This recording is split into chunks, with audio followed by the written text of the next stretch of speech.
Well, the time is just gone. What's it? 34 minutes to past five as we head towards the time of iftar in Johannesburg at around 6 p.m. And taking a look now at South African Muslims, and we know many have gone abroad, many have gone overseas.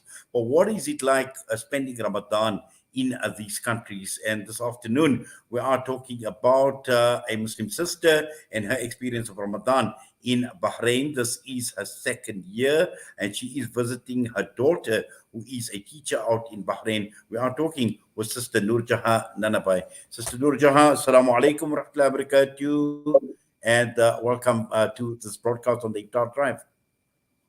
Walaikum salam wa rahmatullahi wa barakatuh. Jazakallah for the opportunity. I'm good, alhamdulillah. And how are you? Yes, Alhamdulillah, doing exceptionally well, and interesting to see, the experience, I suppose, having lived all your life in South Africa, second year in the running, going out to Bahrain. This is where your daughter is, spending Ramadan in Bahrain. How different is this experience compared to South Africa? Well, I must say, I think this is my second Ramadan year, and I absolutely love it. Alhamdulillah, it is so nice. I think Ramadan here is more celebration. I think everything is about it's about celebrating Ramadan. The homes are all lit up, the streets are lit up, and it is so beautiful. And you go into every shop. Okay, look, the shops are not open until a certain time, because it's also getting very hot now. But after Asr, the Qiraat, the beautiful recitation of the Quran, every Taraweeh is on the mic here. You can hear different forms of different Taraweehs. Well, it's whichever side you open your window, it's just Taraweeh, and it is so beautiful. It is really a celebration. Well, definitely. In fact, from what you've just said, and I suppose, it's a Muslim country, it's a Muslim majority country, and this can be expected as far as the celebration is concerned. And also, everything actually works in reverse because, when one looks at our situation, we have our times, we still conform to working hours here in South Africa as we are. I suppose, everything comes to life, as you mentioned, from Asr time and right until the time of I suppose. Chi.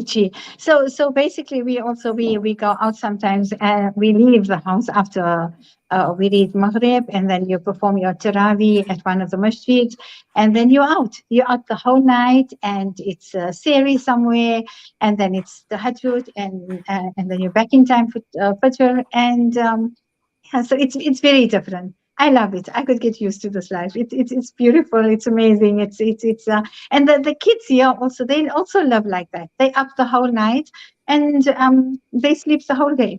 So it's actually just it's a cultural thing. And I think if you come from South Africa, it's I wouldn't say serious, but it's a little bit more. There's a little bit more of a different vibe in that part of the world, compared Well, to I'm here. sure. What about the cuisine? What about the Ramadan, the food for Sehri, Iftar? How different is it?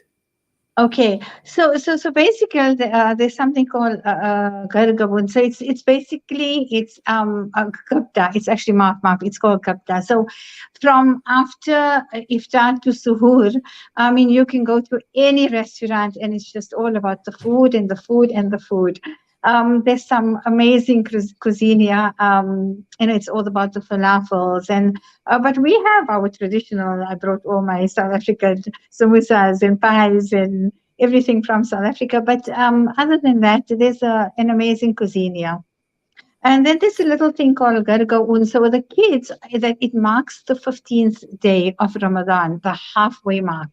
So the kids all dress up in these amazing, beautiful dresses, and the boys dress up, and it's like, in America, I think it's trick and treat.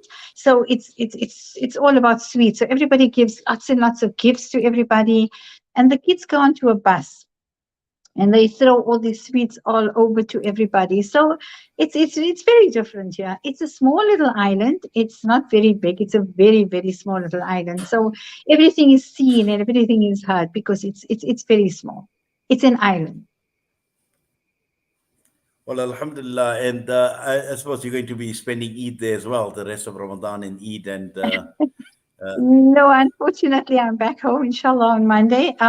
My children are all going to Saudi for Eid, so you need a visa, and there's just a lot of protocol. So, but I'll be back in South Africa for Eid, inshallah. But I have spent Eid last year. Here every night. If I tell you, every single night at 12 o'clock, the drums start beating. So it's just everywhere you just hear drums beating all the time. It's so nice. And then to mark the end of when it's time for iftar, the cannons go off. So it's really really beautiful, mashallah. well, Jazakallah so much, Sister Noorjehan, for saying, for sharing what you have with us this afternoon right here on social media, and sounds like you are having a lot of fun out there. Obviously being there with your daughter, but also with this Ramadan experience. Alhamdulillah, Alhamdulillah. alhamdulillah, alhamdulillah. I'll be back in South Africa, inshallah, soon on Monday. Inshallah, Allah bring you back safely. But Jazakallah for that and for your time with us this afternoon, inshallah. Assalamu alaikum wa rahmatullahi wa barakatuh. Walaikum salam. Jazakallah. Walaikum salam.